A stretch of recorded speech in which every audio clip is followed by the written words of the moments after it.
Hola, ¿qué tal? Bienvenidos al cafecito de hoy, en donde tendremos un manjar de programa, porque hablaremos justamente de temas que tienen mucho que ver con lo vivencial, con los procesos que estamos viviendo y sobre todo con los procesos generacionales que estamos viviendo. Para esta primera parte del programa conversamos con Carlos Fonder. Él es coach ejecutivo y de equipos, y hoy, Carlos, vamos a hablar contigo de un tema tan interesante como lo es el tema de las generaciones, de la incomodidad que generan ciertos comportamientos justamente dentro de esta diferencia generacional, que yo diría que más allá de las edades tiene un tema que ver con perspectivas, con realidades evidentemente de las generaciones, y hablaremos también del valor de seguir los procesos, que me parece sumamente interesante. Pero vamos a comenzar a desmenuzar un poquito. Bienvenido, Carlos, al cafecito de hoy. Gracias, Eliana. Buen día y buen día a toda la audiencia, no importa dónde esté y por dónde esté. Así es, porque por las plataformas digitales llegamos a muchos puntos del mundo. Bueno, Carlos, hablemos de esta diferencia generacional en términos ejecutivos y de realidades. Paso a explicar lo siguiente, para poner en contexto por dónde quizás quiero guiar la conversación en esta primera parte.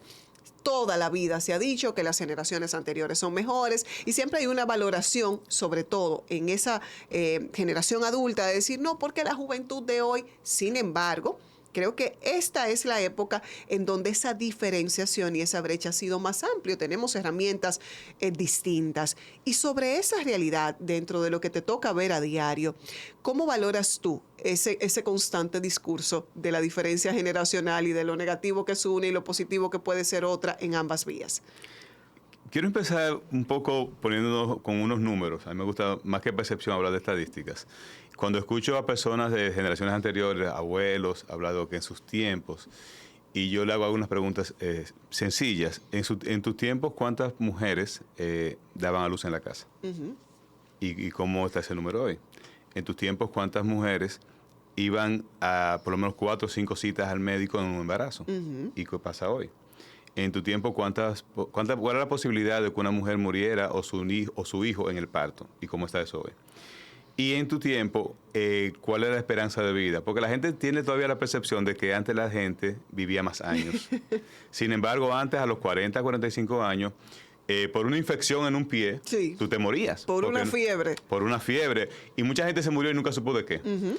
Mi abuelo nunca fue al médico, no significa que estaba saludable. Uh-huh. Entonces, más que percepción, hay un tema de estadísticas que nos dice que estamos viviendo más años, que ya más mujeres dan a luz en centros hospitalarios asistenciales, que menos mujeres y sus hijos fallecen durante el proceso de parto.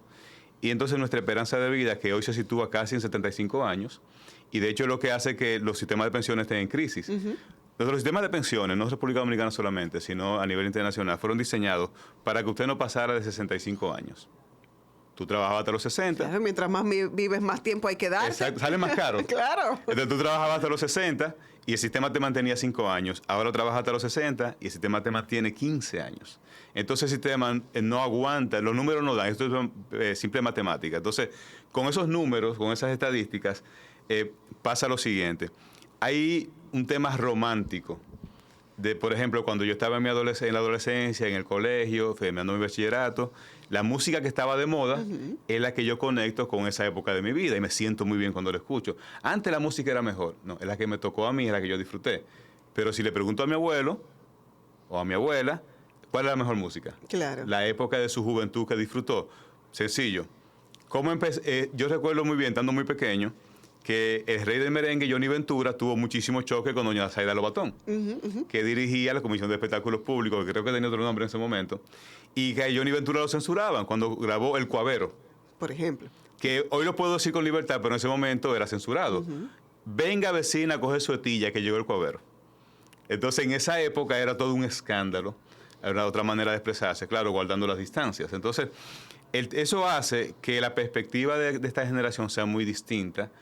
Tú hablabas de un tema muy interesante, la tecnología nos ha impactado a todos, uh-huh. somos parte de eso.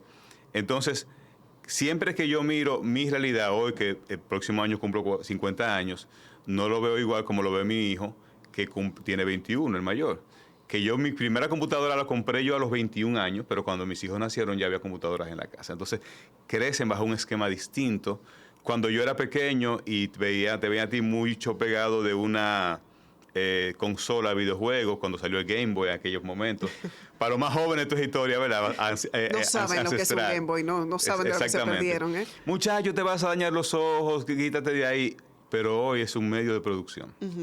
Y hay jóvenes que son los que más dinero generan en sus familias vía diferentes plataformas. Jugando videojuegos generas dinero.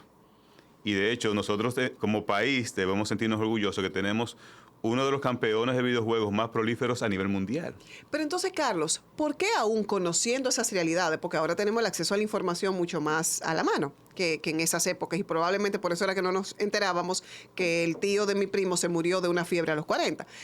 Teniendo tanta información, teniendo la información de lo valioso en términos económicos, que es lo más llano, de esas plataformas, ¿por qué seguimos perpetuando el discurso de esta generación si es la mala? Esta generación entonces ahora con esta herramienta de destrucción, porque allá es como si nos aferramos al mensaje.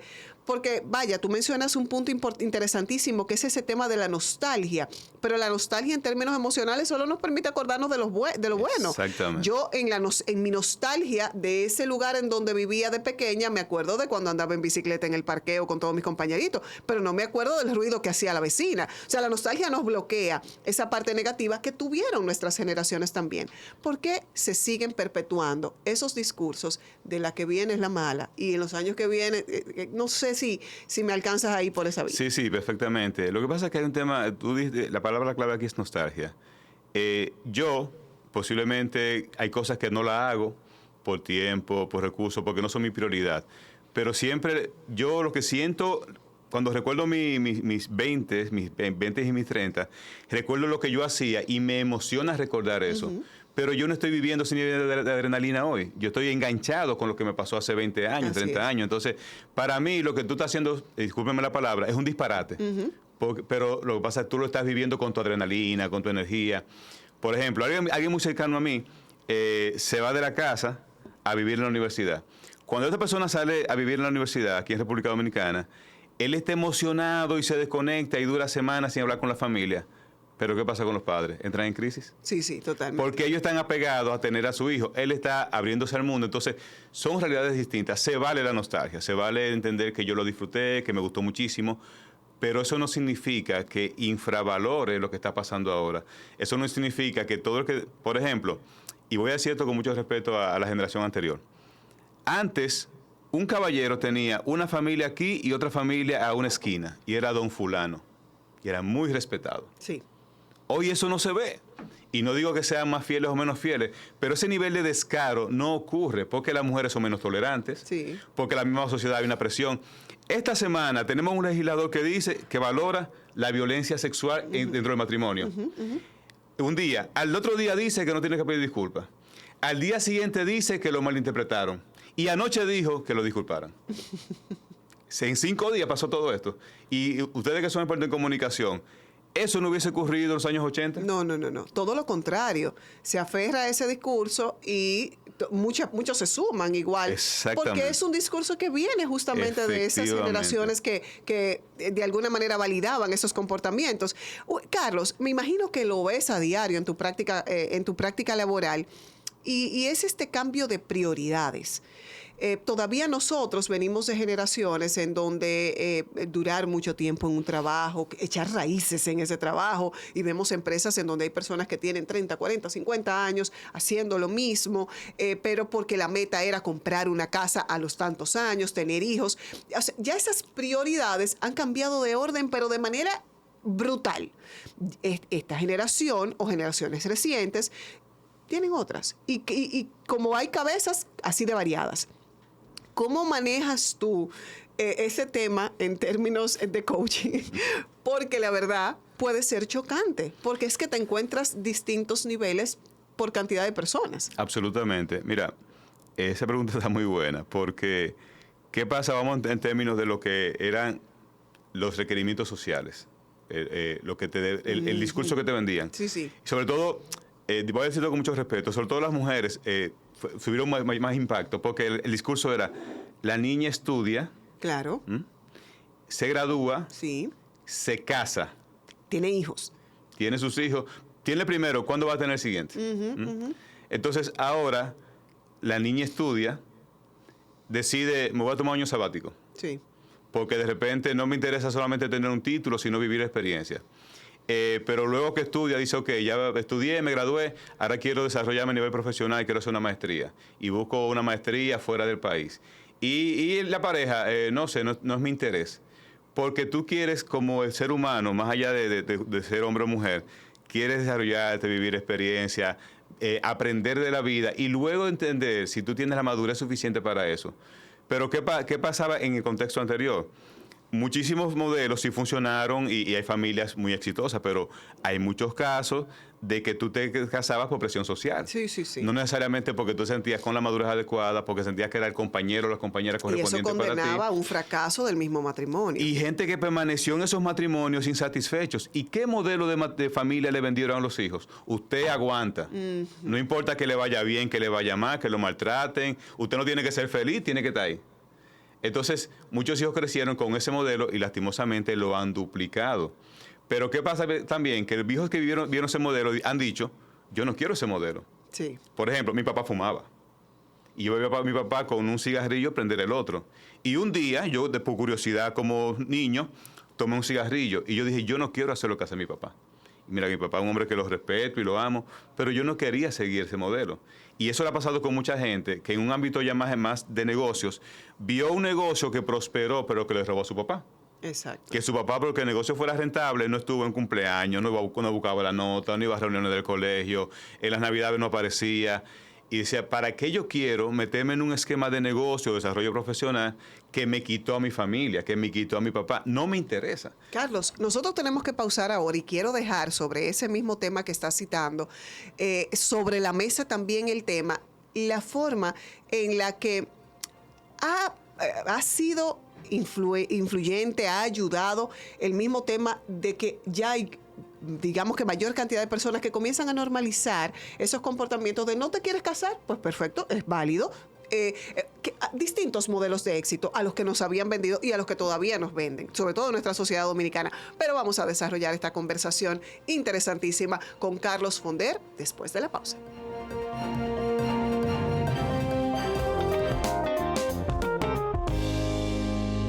Continuamos con esta interesante conversación con Carlos Fonder, quien además de ser coach empresarial, institucional, trabaja este tema generacional en las empresas, pues en base justamente a esa experiencia y a experiencias de la vida propia, conversábamos este tema y tan arraigado en nuestra cultura de esa generación anterior es mejor, mira ahora con toda esa tecnología, este mundo se va a acabar o lo que fuera, que son comentarios muy comunes que escuchábamos. Y dejamos sobre la mesa la evaluación de conductas aprendidas que ahora, quien quiera romperlo, pues encuentra grupos que lo validan. No te quieres casar, no hay problema. No quieres tener hijos, no hay problemas. Siempre vamos a encontrar cuestionamientos, sobre todo en la familia, pero ya te sientes un poquito más respaldado al momento de tomar esas decisiones. Sin embargo, no siempre fue así, como tú bien decías, que habían patrones de éxito muy establecidos. Claro. De hecho, voy a abordar ese cambio con una anécdota personal. Mis padres, porque es la herramienta, y ojo, voy a decir esto valorando mucho la generación anterior. Voy a citar una frase que se acuñó mucho en la pandemia, que decía que tiempos difíciles crean hombres fuertes o personas fuertes. Personas fuertes crean tiempos buenos y tiempos buenos crean personas débiles. Entonces hay como un ciclo. Entonces nuestros padres, o en mi caso, que venían quizás no de los niveles educativos que a los que yo he tenido acceso, herramientas a las que yo he tenido acceso, usaban las herramientas que tenían a mano, que en el caso de la educación eran las pelas. Sí. ¿Verdad? Pero eran unas pelas que en un momento eran con ira, con enojo, con frustración y desproporcionado. Yo pequeño, que fui receptor de esas pelas, decía, yo a mis hijos no voy a hacer eso, pero yo no tenía conciencia de lo que estaba diciendo. Cuando me toca ya formar familia y tener hijos, sorpresa, yo sin darme cuenta empiezo a repetir el mismo patrón. Está ahí sembrado. El psicólogo era la correa. Sí. Y en un momento que a mi hijo mayor le voy a dar con la correa, él me miró, para mí fue con la mirada de miedo con la que yo miraba a mi papá. Uf. Y eso, como, escúcheme la palabra, eso me dio en la madre. Es durísimo. Y yo recuerdo muy vividamente que bajé la correa y a él, además al otro más pequeño, le dije, les prometo que no lo voy a corregir con castigo físico. En ese momento yo no sabía lo que estaba diciendo porque no tenía otras herramientas. Tuve que fajarme a aprender cosas nuevas, a Sí, buscar porque es un otras tema de herramientas. decisión también. Claro, me costó y a partir de ahí busqué otras alternativas y no volví a infringir castigo físico a mis hijos. Valoro lo que hizo la generación anterior porque hizo lo mejor que tenía, con lo que podía con lo que tenía. Ahora, es nuestra responsabilidad buscar otras herramientas porque tenemos acceso a otras informaciones, a otras herramientas. Inclusive, se ha ido normalizando, gracias a Dios, el que usted busque algún ayuda profesional, un terapeuta, un psicólogo, un acompañamiento, que antes había muchísimos tabúes con eso. La Sí. gente no se atrevía porque era mal visto. Entonces, es parte de las cosas a las que tenemos acceso que podemos ir haciendo ese cambio. Ojo, respetando y valorando lo que hicieron nuestros padres, porque con lo que tenían, nos lleva. Yo le decía el otro día a alguien, nuestros padres nos hicieron quienes somos, son parte de nuestra historia, entonces, ¿qué tan malo fue? No, y aparte, sí, porque entonces ahora se tiende a demonizar todo esto que se hizo en generaciones anteriores y los métodos de crianza, que ciertamente, aunque probablemente reñían hasta con las mismas emociones del padre, eran las herramientas más lógicas que tenían al alcance. Sin embargo, también vemos, Carlos, cómo no es tan fácil. Tú mismo has dicho, a mí me costó aprender, leer, instruirme sobre otras herramientas. Lo que pasa es que el miedo es más rápido y efectivo y Así es. tienden a devolverse a esos patrones porque el hablar, ahora hay tantos métodos de crianza responsable y de crianza positiva que tienden a confundirnos y de ahí el problema. Pero yéndonos a la parte laboral, a la parte empresarial, en donde nos encontramos con una generación que es comparada por generaciones anteriores catalogada como inestable, como no saber lo que quieren, que probablemente sepan mucho más que nosotros lo que quieren, pero esa inestabilidad o tener muy claro que yo no le hago más de 5 años a una empresa, más de 3 años a una empresa, aprendo lo que voy a aprender ahí, me voy a otros espacios. ¿Qué tanta inestabilidad crea sobre un modelo que todavía es muy tradicional en términos estructurales? Yo creo firmemente que estamos en una crisis. Crisis no porque la gente no quiera trabajar, crisis no porque no haya talento, sino crisis de que la generación, digamos, de mía, de los 40, 50 años, haga match con la generación que viene subiendo. Porque yo creo que esta generación quiere lo que yo quería. No quieren lo que yo quería. No. No quieren durar 15 años a una empresa. Yo particularmente duré 11 años a una empresa. Y salí porque me invitaron a salir. y emprendí. Pero esta generación quiere aprender de la vida, quiere disfrutar la vida. Y ha entendido esta generación que la vida no se trata solamente de sacrificios. Y ojo, yo valoro la incomodidad. Yo creo firmemente que la incomodidad tiene su valor y que hay que respetar los procesos. Sin embargo, mi prioridad no es la prioridad de mi hijo. Le pregunté justamente a mi hijo menor ayer, que ya entra en su último año escolar de bachillerato, ¿qué quiere estudiar en la universidad? Y me dice, ¿tú sabes qué? Yo posiblemente no vaya de inmediato a la universidad. Él está estudiando temas de... Pero en años anteriores eso hubiese sido la catástrofe mundial. Y ahora que sabemos que hay muchísimas otras cosas que se pueden hacer, probablemente mucho más. Justamente, ¿qué está haciendo ahora en este momento? Que entra a su último año de bachillerato, está tomando un entrenamiento en realidad aumentada, realidad virtual, tiene una idea de un emprendimiento y él me dijo, yo quiero aprender más de lo que estoy haciendo sin tener que hacer una carrera y tengo una idea de negocio que quiero desarrollarla. Tiene 17 años. Entonces, como tú dices, 10 años atrás eso era una crisis familiar y había que reunir a todo el mundo. Entonces, la prioridad de seguir el formato, te gradúas del bachillerato, te gradúas de la universidad, te buscas un trabajo y te casas, ese es el patrón y no es que esté mal. Es que no teníamos no había alternativa, era la frase corta. Era este patrón, pero ahora yo tengo jóvenes que sin tener que ir a la universidad te consigues acceder a cursos, los más famosos MOOC, que son los cursos abiertos de Harvard, de Yale, de Stanford, de Berkeley, que a bajo costo, algunos a cero costo, que aprende de realidad aumentada, realidad virtual, inteligencia artificial, y puedes, con herramientas relativamente económicas, empezar a experimentar, empezar a emprender. Pero el que me ve a mí con un teléfono cree que solamente estoy chismeando, que estoy solamente llevando vida y que estoy solamente viendo pornografía. Pero yo puedo estar instruyéndome, valga la cuña, no sé aquí cuánta gente de la audiencia están aprendiendo un idioma con Duolingo. Por ejemplo, que tú te acuestas 10 minutos antes de dormirte en tu cama y tú haces una lección, ¡pa! Y avanzaste. Yo particularmente tengo inglés, italiano y francés. El inglés para que no se me oxide y el italiano y francés por hobby. Entonces, yo voy a cumplir 50 años y estoy aprendiendo un idioma que no sé si algún día lo llegaré a utilizar en términos profesionales. ¿Pero por qué lo hago? Porque me gusta, la herramienta está ahí. Y cero entonces, costo. Carlos, ¿qué tan lejos está nuestro sistema empresarial, nuestro sistema comercial, porque son, digamos que los focos de trabajo para estas generaciones, de entender esa realidad? Porque veo instituciones todavía muy divorciadas de una realidad que nos está pegando en la cara y de la que entonces nos quejamos de que no existe mano de obra calificada o personas que quieran permanecer cuando la permanencia no es la prioridad. Luego de la pausa, conversamos de este tema con Carlos Fonder.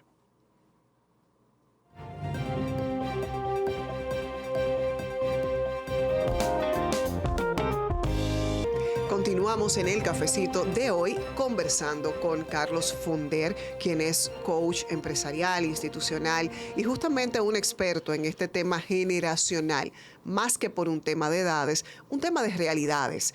Y dejábamos antes de la pausa la cuestionante. ¿Qué tan cerca o qué tan lejos está esa concepción empresarial y comercial, tanto del sector público como privado, de adecuarse de manera real a esta generación, a sus necesidades, al tipo de capacidad y de herramientas que van a requerir? Hay iniciativas que se encaminen a entenderlo y digamos, de alguna manera, esquematizarlo en sentido general. Sí, de hecho, eso es muy interesante porque ya pasamos un poco del tema de percepción y comportamiento a temas tangibles. Tangible, nuestro presidente declara la producción nacional de microchips prioridad nacional. Tangible, Santiago se está encaminando en los próximos años a tener 2 nuevos parques industriales tecnológicos, y los parques industriales que existen están duplicando su espacio. Entonces, tangible, empresas de otro nivel tecnológico vienen a instalarse a Santiago. Entonces, la necesidad llegó y es una realidad. Y tangible, valga la mención, tenemos unas iniciativas en Santiago, como la iniciativa llamada Teco Group, que está formando en realidad virtual, realidad aumentada, inteligencia artificial. Entonces, son elementos que el cambio no es, yo creo, es inevitable, ya llegó, ya está aquí. Nosotros como país ya, y por estadísticas, ya dejamos de ser un país de bajos ingresos, somos un país de ingreso medio, indistintamente de la disparidad que tenemos en distribución de la riqueza. Entonces, nosotros en el Caribe tenemos una posición geográfica por logística que nos coloca cerca de Florida, y hasta lo que está pasando en Puerto de Manzanillo. Entonces, con el temas de nearshoring, de friendshoring, muchas empresas saliendo de China se están ubicando en Panamá, Costa Rica, México y República Dominicana. Entonces, esas empresas que están llegando, nuevas inversiones, requieren personal capacitado en tecnologías más recientes. Entonces, se combina lo que el Estado dice que es una prioridad, que es el tema de una producción más tecnológica, necesidad del sector privado, de empresas de inversión extranjera que está llegando, e iniciativas privadas que están promoviendo la formación en nuevas tecnologías. Pero todo esto tiene que seguirse fortaleciendo. Todavía la oferta formativa no es la suficiente para suplir ese mercado que sabemos que viene. Entonces, ¿cuál es nuestro gran desafío como país, como empresas y como Estado? Articular una oferta formativa en tecnología para que la gente se adapte, haga el cambio y se forme y pueda aprovechar todo esto. Porque lo que está pasando ahora es que las mejores plazas de empleo en tecnología, en algunos casos están ocupando extranjeros, que salen mucho más costoso emplearlos que personal local. Entonces, hay buenas oportunidades, pero hay que saberlas aprovechar. Estamos en un buen momento, pero estamos a riesgo de que se nos pase si no somos suficientemente proactivos. Sector privado, profesionales y Estado. Y justo en esa dirección, porque así como crece de manera rapidísima el tema tecnológico y cada día encontramos nuevos renglones comerciales, nuevos renglones empresariales, pudiera esta cierta lentitud, ahí sí en términos de percepción que noto, hay decisiones oportunas por parte del Estado, pero no se traducen necesariamente a lo que materialmente se está logrando, no vemos chicos de bachilleratos, de escuelas, profesionalizándose en temas tecnológicos y que puedan ser los que ocupen esas plazas. ¿Pudiera eso eventualmente ser un freno incluso determinante para que esas empresas continúen viendo República Dominicana como un punto potable para instalar ese tipo de fábricas? Totalmente, es un punto crítico. Nosotros tenemos un punto a favor, muchos politécnicos ya hay experiencia en carreras técnicas. Eso nos da una ventaja de que ya hay una experiencia en la estructura. Lo que hay que modificar es el contenido. El mayor desafío aquí son el tema de talleres, laboratorios. Adaptar politécnicos que ya tenemos, sobre todo en Santiago hay buenas experiencias con IPISA, que es un referente, de ir evolucionando esos talleres, esa oferta académica, a carreras, laboratorios y prácticas más tecnológicos, de más reciente generación y que atiendan esas oportunidades que tenemos. Pero si no son atendidas, digamos que en el mediano plazo, podemos perder buenas oportunidades. Bueno, pues ha sido muy interesante esta conversación contigo, Carlos. Las puertas abiertas siempre para continuar desarrollando temas que se nos quedaron por cuestiones de tiempo, pero que es tan necesario entender, quitarnos el chip de esa predisposición con las nuevas generaciones y sumarnos a ese crecimiento, porque incluso nosotros en generaciones quizás más adultas podemos ser parte de esos cambios y propiciarlos, que es lo más importante. Mira, me gustaría cerrar con una frase de alguien que aprecio mucho, que es Juan Ventura, Tito, mucha gente aquí en Santiago lo conoce. Y él dice, los equipos deben estar formados por canas y ganas. Sí. Canas por la experiencia, por la prudencia, y las ganas por el deseo, ver las cosas nuevas, ver lo fresco. Entonces, no se trata de que una generación invalide a la otra. Valorar la experiencia, valorar lo aprendido, valorar ese instinto que han desarrollado las generaciones anteriores, pero también darle espacio de desarrollo a las nuevas generaciones y la nueva visión y una mentalidad fresca para aprovechar la tecnología. Tito, te voy a robar esa frase que me encantó. Gracias, Carlos, por estar con nosotros en el cafecito. Usted quédese porque al regreso más contenido.